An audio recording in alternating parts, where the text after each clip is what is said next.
경영위의 인적 자원 관리 세 번째 시간입니다. 어, 인적 자원 관리에 있어서 이제 중요한 영역 중에 하나가 직원의 성과를 어떻게 평가할 거냐에 대한 문제입니다. 성과를 평가한다라고 하는 것은요, 이 정말로 이거 측정 가능해야 되고 커뮤니케이션도 잘 돼야 되고요, 누구나 수긍 가능해야 됩니다. 예, 그렇지 않을 경우에는 오히려 회사 입장에서는 죽어도 욕먹는 수가 있어요. 그러니까 예를 들어서 우리가 이제 돈으로 성과를 평가한다라고 했을 때 A라는 직원한테 예를 들어서 성과상여를 500만 원 주고 B라는 직원한테 1000만 원을 줬다. 왜 그렇게 그 성과 급여의 차이가 나는지에 대한 명확한 근거가 있어야 되겠죠. 그런 게 없으면은 사실 회사 입장에서는 A라는 직원의 동기를 부여하기 위해서 500만 원이라는 성과상여를 지급했음에도 불구하고 A라는 직원은 B에게 1000만 원 줬다라는 것을 이제 수긍하지 못해가지고 기본적으로 이제 뭐 불만을 갖는다라거나 심지어 이직을 한다거나 이제 이런 행동들을 할 수가 있는 것이죠. 그래서 이제 성과 평가라고 하는 것은 일단은 그 직원들의 성과 수준을 일단 이미 만들어져 있는 표준과 대조해가지고 측정하는 것을 얘기를 하고요. 이런 것들을 통해 가지고 뭐 승진을 하거나 긍정적인 보상을 해준다라거나 추가적인 교육이나 훈련을 한다거나 해고한다거나 이런 것들을 결정하게 될 겁니다. 성과 평가는 6단계로 진행이 되는데요. 첫 번째, 일단은 표준을 구축해야 되겠죠. 즉 성과에 대한 표준을 구축한다. 그래서 이렇게 해야지 내가 인정을 받는구나. 라고 명확한 표준이 있어야 된다라는 겁니다. 이것은 이제 당연히 이해될 수 있어야 되고요. 측정 가능해야 되고 합리적이어야 되겠죠. 관리자와 직원 모두가 받아들일 수 있어야 될 겁니다. 그리고 이 표준에 대해서 이제 의사소통을 해야 되겠죠. 그래서 직원들이 이 성과 표준이라는 게 무엇인지 이제 확실하게 인지하고 있어야 되고요. 그것을 위해서 어떻게 대처해야 되는지 이제 전달받아야 될 겁니다.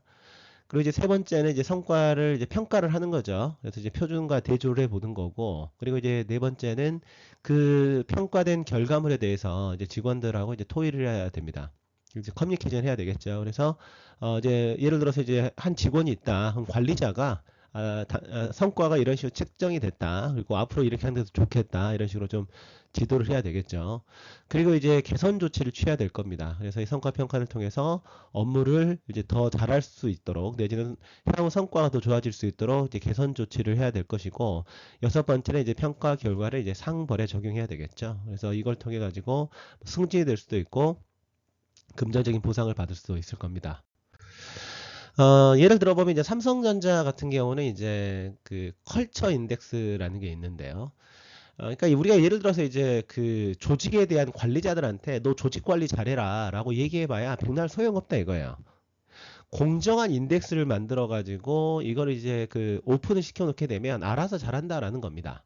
그래서 이 삼성 컬처 인덱스는 그 이제 직원들이요.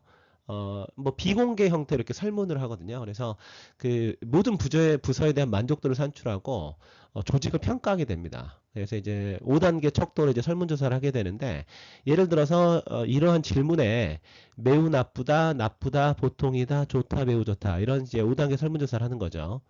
그러니까 나는 구체적인 상사의 지시가 없어도 주도적으로 업무를 계획하고 추진한다. 우리 부서는 근무 시간의 양보다 업무의 질과 성과를 평가받고 있다. 우리 부서원들은 서로의 업무 기술과 아이디어에 대해서 상호 존중해준다.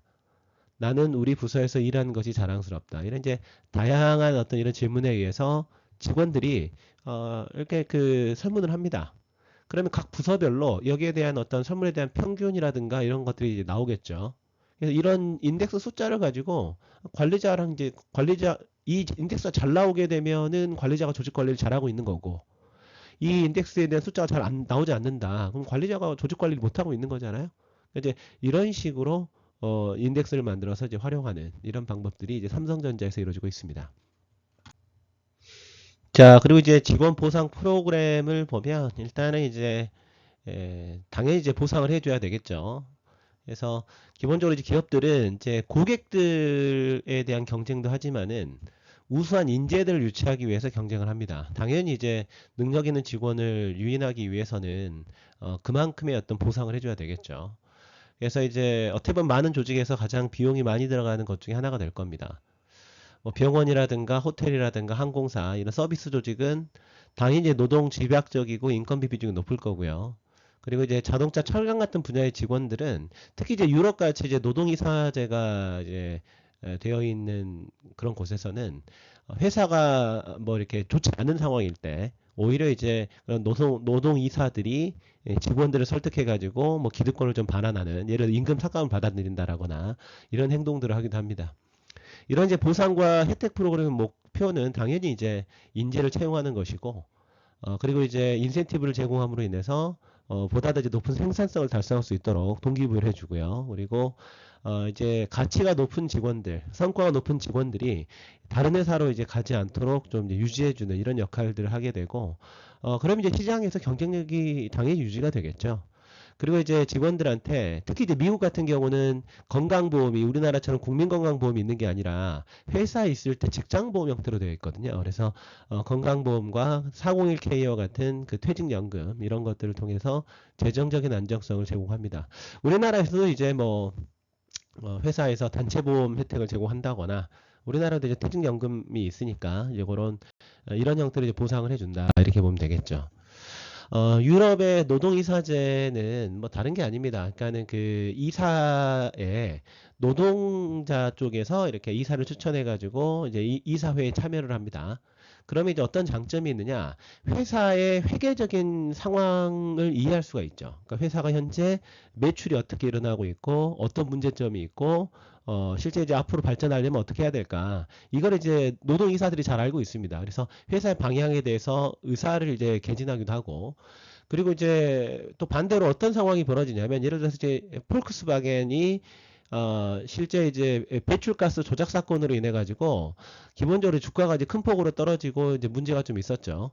그래서 2016년 11월 달에 대규모 구조조정 계획을 발표했는데, 실제 이제 그 노동이사가 어떻게 했느냐. 그러니까 이제 강제 해고하지 말고 차라리 급여 삭감을 받아들이겠다, 이렇게 이제 나온 거예요. 그래서 좀 이제 분위기가 좋게 이런 식으로 흘러들어가게 됐던 거죠. 그러니까 이러한 것들도 어떻게 보면은 이제 선진 모델 중에 하나가 될 수 있습니다. 근데 이거는 이제 우리나라가 사실은 조금 이제 이러한 형태가 조금 뭐라고 해야 될까? 노동자와 관련된 법률이 좀 후진적이긴 합니다.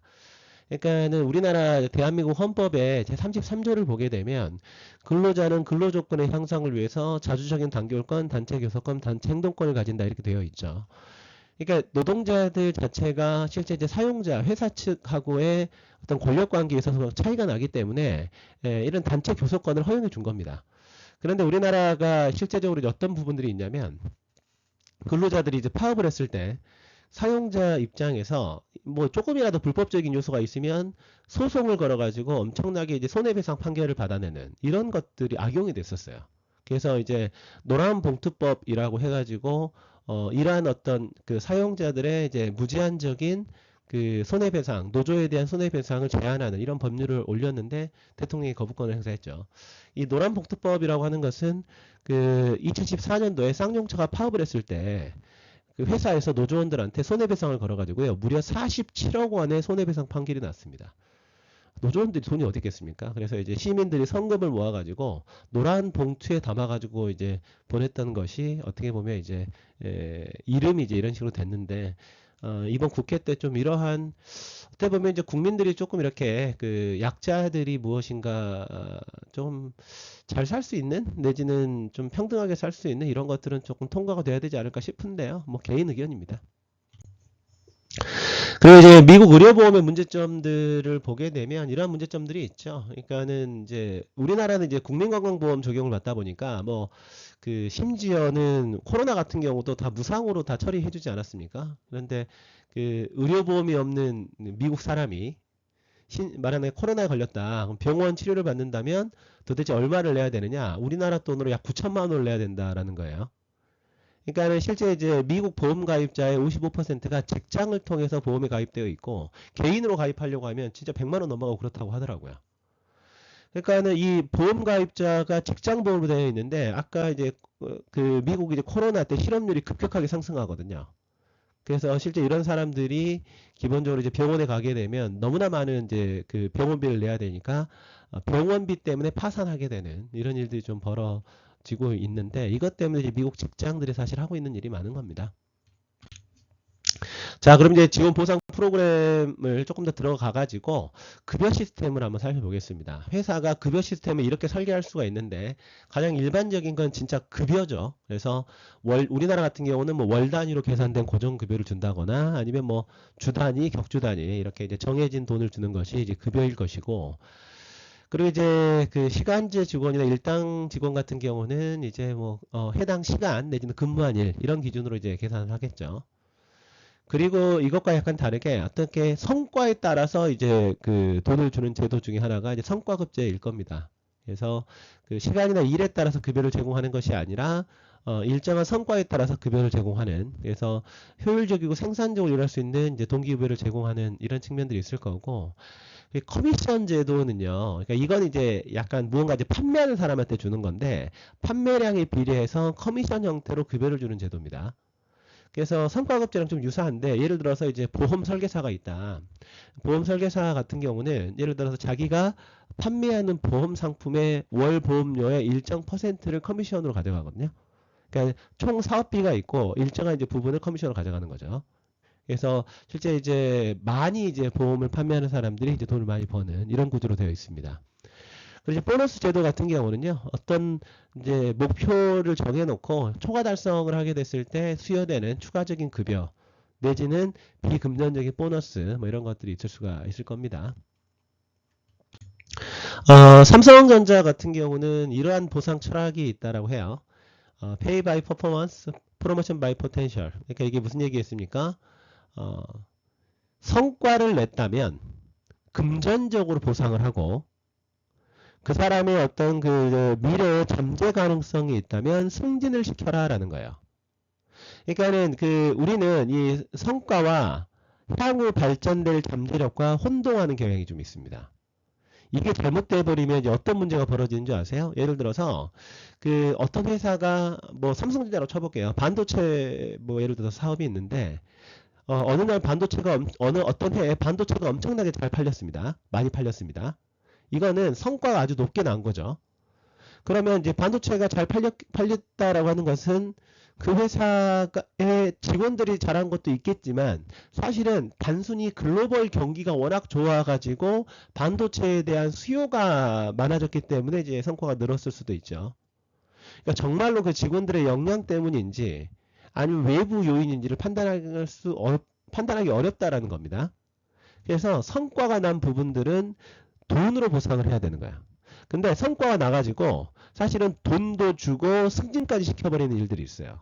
그러면 이제 나중에 뭐 예를 들어서 외부 환경이 달라졌을 때 뭐 그 사업이 아주 곤두박질 쳐버리는데 이미 승진한 사람들은 자리를 지키고 있고, 이제 이렇게 돼버리면 인사가 좀 꼬이게 되는 거거든요. 그래서 이런 이제 보상 철학과 관련된 부분들은 우리가 좀 이해할 필요가 있을 겁니다.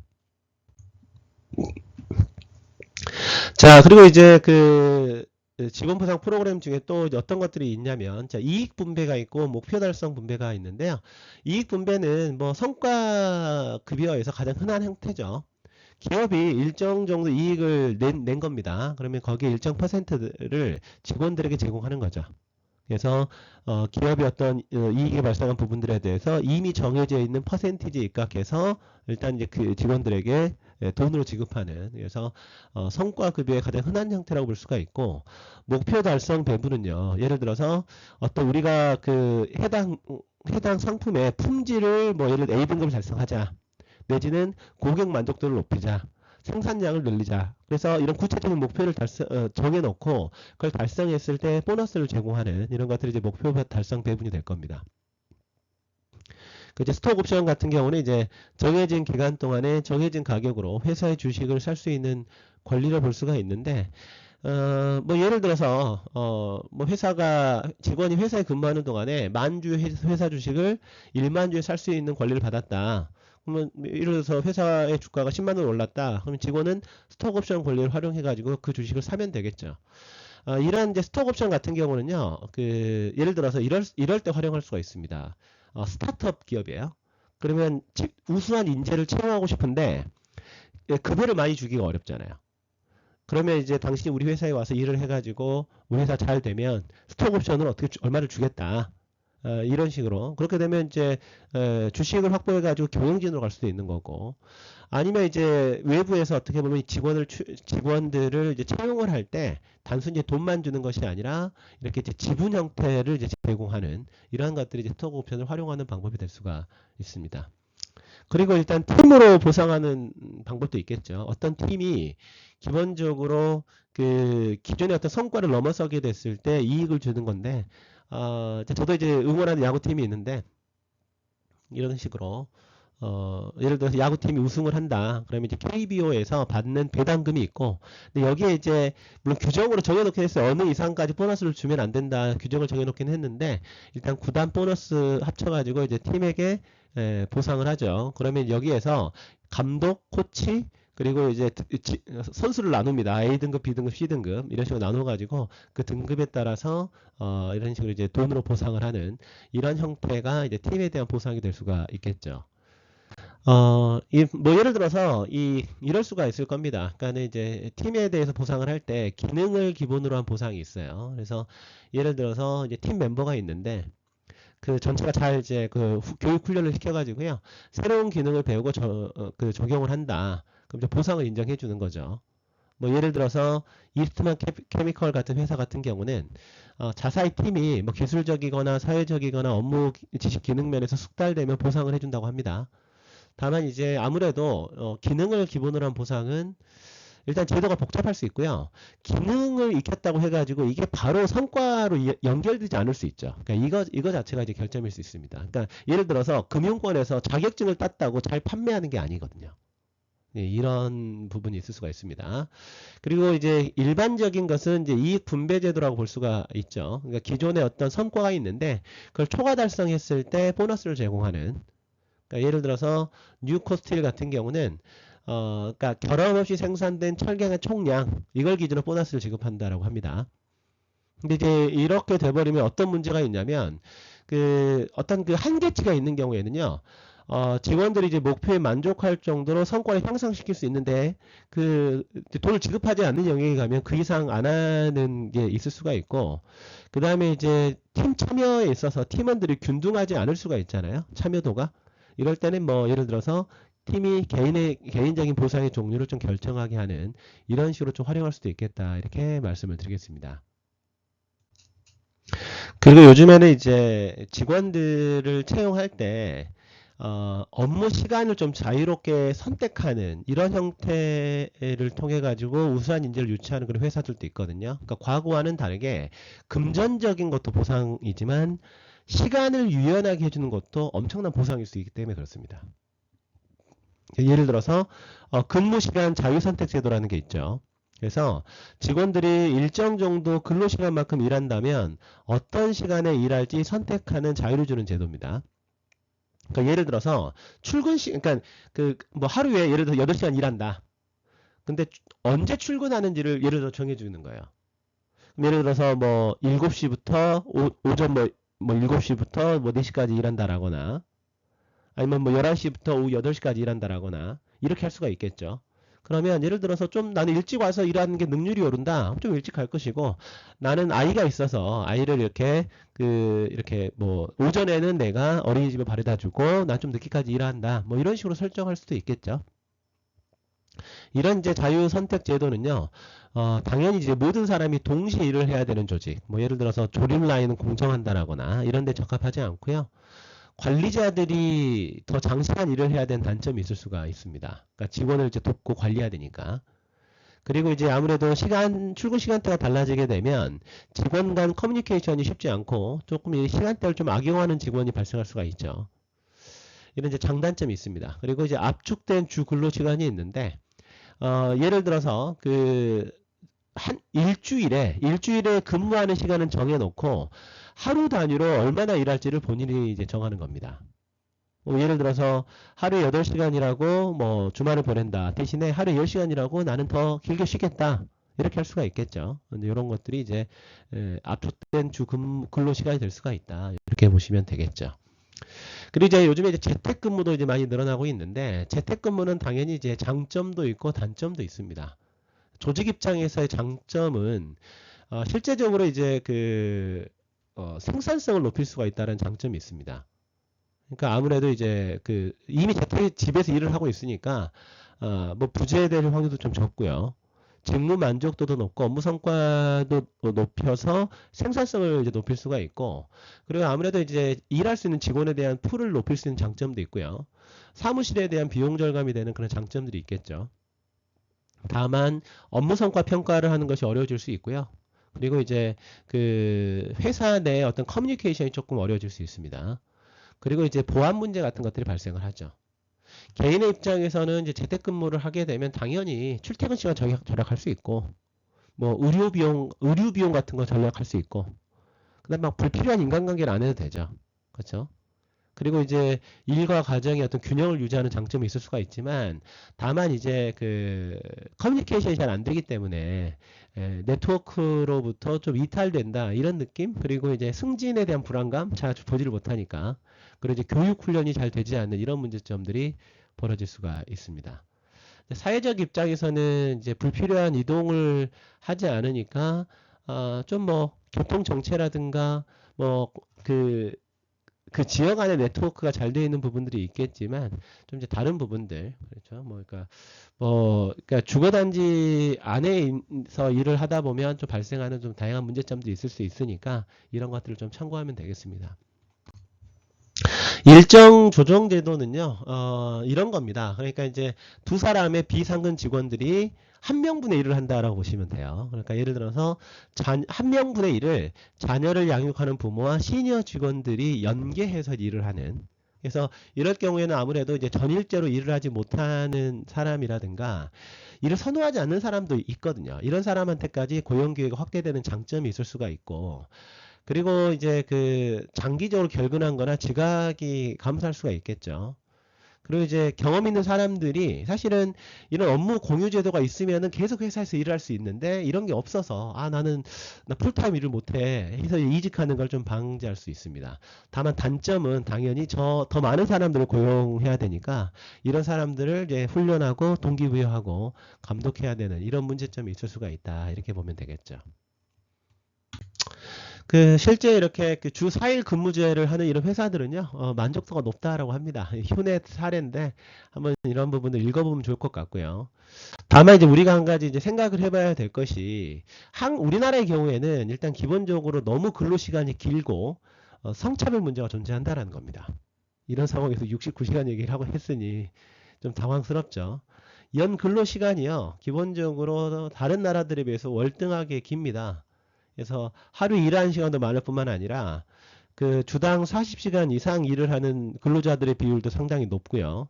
심지어 48시간 이상 일하는 근로자의 비율도 거의 19%에 가깝습니다. 기혼력 고용률이나 아이가 있는 어머니의 고용률은요, 57% 수준으로 낮아요. 근데 스웨덴은 기혼력 어머니 고용률이 87%, 86% 이렇죠. 그러니까 이제 사회복지적인 측면이 얼마나 차이가 나는지를 알 수가 있고, 그러다 보니까 비자발적인 파트타임으로 일하는 비율도 40.8%로 가장 높고요. 성별 임금 격차가 31%로 가장 높습니다. 이렇다 보니까 사실은 경력 단절이 돼버리는 걸 피하기 위해서 자녀를 낳지 않는 이런 일들이 벌어지고 있는데, 이제 그런 것들을 조금 이렇게 출산율을 높이려면 사실은 이런 어떤 사회 제도적인 어떤 보완이 필요하지 않을까, 그런 생각이 좀 듭니다. 자, 그리고 이제 직원들을 승진하거나 재배치하거나 아니면 이제 해고하는 형태, 이런 것들이 좀 있는데, 당연히 이제 직원들을 승진시키게 되면 사기 진작이 되겠죠. 그리고 이제 승진한 사람들은 그 기업의 문화 절차에 익숙하니까 시간적인 비용을 조금 줄일 수가 있을 겁니다. 다만 이제 지금은요, 승진도 있는데 재배치를 많이 하죠. 그래서 삼성전자 같은 큰 기업들은요, 관리자들끼리 재배치를 해가지고 새로운 기능을 개발하고요, 회사 전반에 대한 학습 기회도 제공하면서 커뮤니케이션을 좀 원활하게 하는 이런 형태의 상황으로 재배치를 활용하고 있고, 그리고 이제 직원들이 아무래도 이제 좀 해고되는 경우들이 좀 있는데, 그러니까 예를 들어서 이제 세계적으로 경쟁이 벌어지고 기술이 너무 확확 바뀌죠. 그리고 이제 고객이 큰 가치를 요구하고 경제 상황이 바뀝니다. 이렇다 보니까 이제 인적 자원 관리자들이 이제 직원들을 좀 줄이는 이제 것들을 생각하게 하는데, 사실은 이제 직원을 면직시키고자 했을 때 비용이 상당히 크기 때문에 정규직 고용을 좀 꺼리는 현상들이 발생하고 있죠.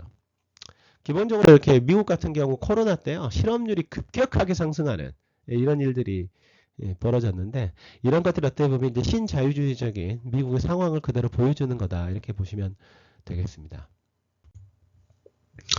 자, 그리고 이제 그 직원들이 이제 은퇴를 하게 되는데, 예를 들어서 이제 회사의 규모를 좀 축소하고자 한다, 이런 기업들 같은 경우는 조기 은퇴 혜택을 제공해가지고 고참 직원들이 은퇴하도록 유도하는 거죠. 그래서 일시금, 그러니까 예를 들어 명예퇴직금, 이런 고액 퇴직금을 제공하면서 재정적인 인센티브를 제공하는데, 이렇게 되면 사실은 이제 잔류한 직원들이 그래도 우리 선배들 잘 대우해 주는구나, 이런 식으로 인지한다는 측면에서 사실 해고보다는 기존 직원들의 사기를 올리는데 유리한 측면들이 좀 있습니다.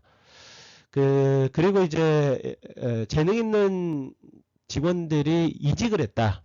그럼 그 사유에 대해서 잘 알 필요가 있겠죠. 재능 있는 직원의 이직 사유라는 것은 사실은 이제 미래에 다른 좋은 직원들 이탈을 방지하는 데 큰 의미가 있습니다. 그래서 기업에 속하지 않는 외부 전문가가 퇴사 인터뷰를 통해서 진짜 퇴사 이유를 한번 알아보고 이를 예방할 필요가 있겠죠. 요즘에는 이제 금융권에서 특히나 이렇게 그 희망퇴직자가 늘고 있습니다. 요즘에 이제 그 은행 입장에서는 제가 한번 설명을 했는데, 기본적으로 지점을 유지하는 게 도움이 되지 않아요. 그러니까 다 온라인 모바일로 이제 거래를 하기 때문에 그런 거죠. 그래서 실제 이제 그 정년 퇴직자들이 늘어나는 이런 상황에서 실제 40대 후반부터 50대 초반만 되더라도 많은 이제 재정적인 금전, 명예퇴직금을 좀 크게 이렇게 보장해 줌으로 인해서 퇴직을 유도하는 이런 형태의 이제 혜택을 주고 있습니다. 그래서 은행권의 희망퇴직금 1인당 평균 5억 5천만 원이고, 시티은행은 8억 2천6백만 원이니까 들어갈 만하죠. 그렇죠? 그리고 이제 제가 저번에 설명드렸다시피 향후에 우리나라에서 정년퇴직자가 늘어나는 그런 비율이 이제 금융권이 가장 컸고요. 그 다음에 이제 공기업, 그 다음 제조업이었으니까 잘 한번 준비해 보면 되겠습니다. 자, 이거는 과제입니다. 과제. 그래서 제가 과제란에 올릴 거예요. 그래서 이거는 정리해가지고요.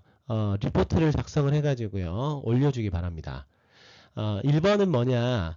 그 학생 스스로가요, 본인이 원하는 직업에 대한 업무 설명, 업무 명세, 그러니까 직무 기술서하고 직무 명세서를 확인하고 정리하는 겁니다.